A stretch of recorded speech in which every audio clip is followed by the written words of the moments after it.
Okay guys, so in this video we're going to do a comparison with the Corsa D pre-facelift and facelift. I've got Keegan here again. He's going to lend me his car to do this comparison. He's going to be doing some YouTube as well at some point on his car, so if you want to follow him, link will be in the description for that below. So yeah, give him a like and a comment and all that sort of stuff, and subscribe. Tell me where you been. I've been getting wins. I've been doing things you ain't never. Right, so first we're going to look at the front end of the cars. We're going to look at the differences on the body kits in the exterior. Then we're going to move on to interior and then the engine bay, which obviously is a few changes on that. The external body kit. Now on the front, your front bumper on the facelift VXR has only one difference to the front bumper on the pre-facelift, and that is headlights. See these headlights here? Headlights are completely different to the facelift, where you've got the little lip and a little bit of a shape difference to them. Also the front grille on both of them as well, they're completely different. This one, it goes smooth straight across. On the pre-facelift, it's got the V at the front as well with the Vauxhall badge. Vauxhall badges are different sizes as well. It's completely bigger on the facelift, and it is smaller on the pre-facelift. Windows are the same, wipers are the same. Now if you're moving on to the side of the car, the wing mirrors are actually different. Now the shape and look, when you first look at them, is completely the same. However, when you actually look at them properly, like here, these are a lot narrower than the ones on the facelift. I'm not sure which ones I prefer. These ones seem to be a bit higher on these, by maybe about an inch or so. So yeah, that is one change that they did on the facelift. Okay, so then you've got the alloys on these cars. Now on this pre-facelift, Keegan's got the newer VXR wheels. These are actually the diamond cut, which he had on the car already when he bought it. Also, he didn't curb this. This was done by the previous owner. They've done it on all of them, but he is getting that sorted at some point. So usually you see the snowflakes off the facelift on the pre-facelift, and you usually see the diamond cut on the facelift, but I think both of them look nice. Now if I was to have these on my car, I think I'd keep them not sprayed, but I'd also wrap the top bits as well, which is usually silver. Now again, I am trying to record this video as if both cars are standard. Obviously things have been changed on these cars, but again, like I said, doing my best to try and make sure that they are recorded as standard. I've been blowing up, I've been showing up, you've been slowing down. Okay, so moving on to the back of the car. The back of the car is exactly the same. There's no changes whatsoever on the back of these cars. The lights are the same, the bumper's the same, diffusers are the same, spoilers are the same, wipers are the same. The only one difference that I have noticed is the aerials. The aerials on the pre-facelift seem to be longer than the ones on the facelift. And that is the only thing different on the back end of these cars. Now what we're going to do now is we're going to move on to the interior, talk about the things that are different there. Again, I know it's got a badge and a VXR badge, but mine did have that. Like I said, I'm talking about these as if they are standard. We've been going up, tell me where you been. I've been getting wins, I've been doing things you ain't never seen. I've been blowing up, I've been showing up, you've been slowing down. Guys, so I'm inside the pre-facelift VXR. The back of the car is exactly the same. The seating position, everything, all that is all good. The handbrake is all good, exactly the same. Seats same, trims, handles, everything else the same.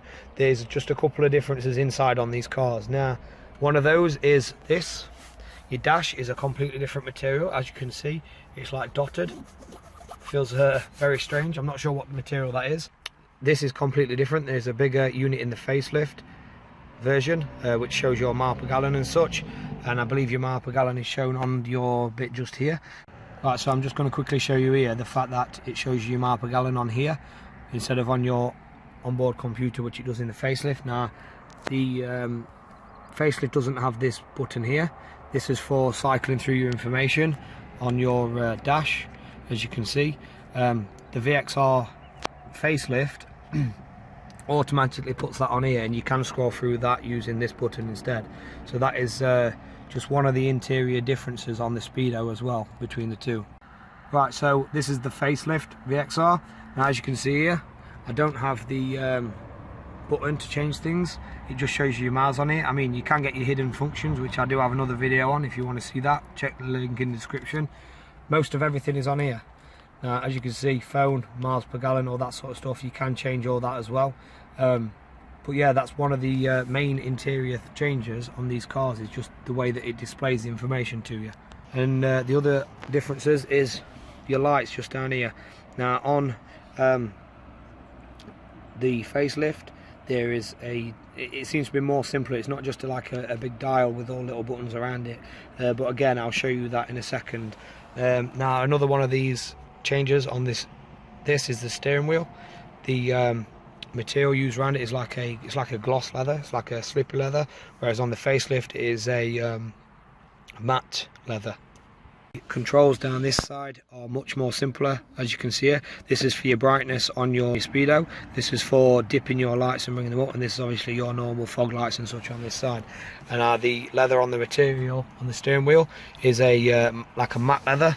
To me it feels more easier to grip than what it does on the pre-facelift, but that's just because it's more of a slippy surface.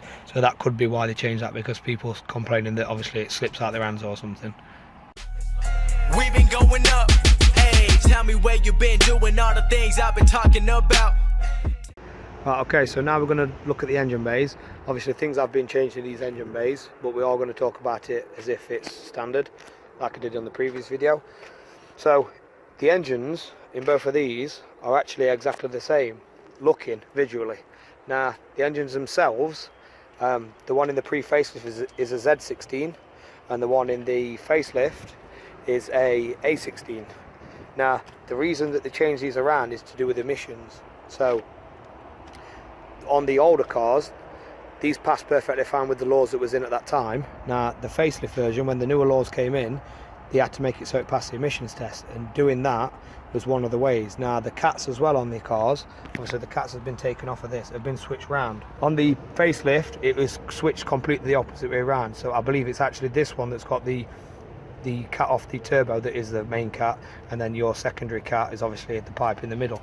Now they did that and switched it round so it would actually pass emissions as well. That's another thing that they did.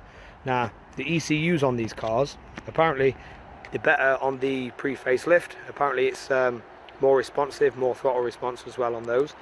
So the Nürburgring edition of the facelift, you cannot put the Z16 ECU on it because it throws up a fault code which stays in the ECU permanently. You can't get rid of it, and it has some issues with it, so I'm led to believe as well. But yeah, the engine bays, like I said, are exactly the same. Now the fitment, if you was to buy a pre-facelift exhaust for the facelift, it will not fit, and vice versa. That is because the angles of certain things are a little bit off. It's not majorly off, but it is a little bit off, so it won't fit. Hence why there's two separate types of exhausts and cats and such when you're buying your car. Right guys, so that's it for this video.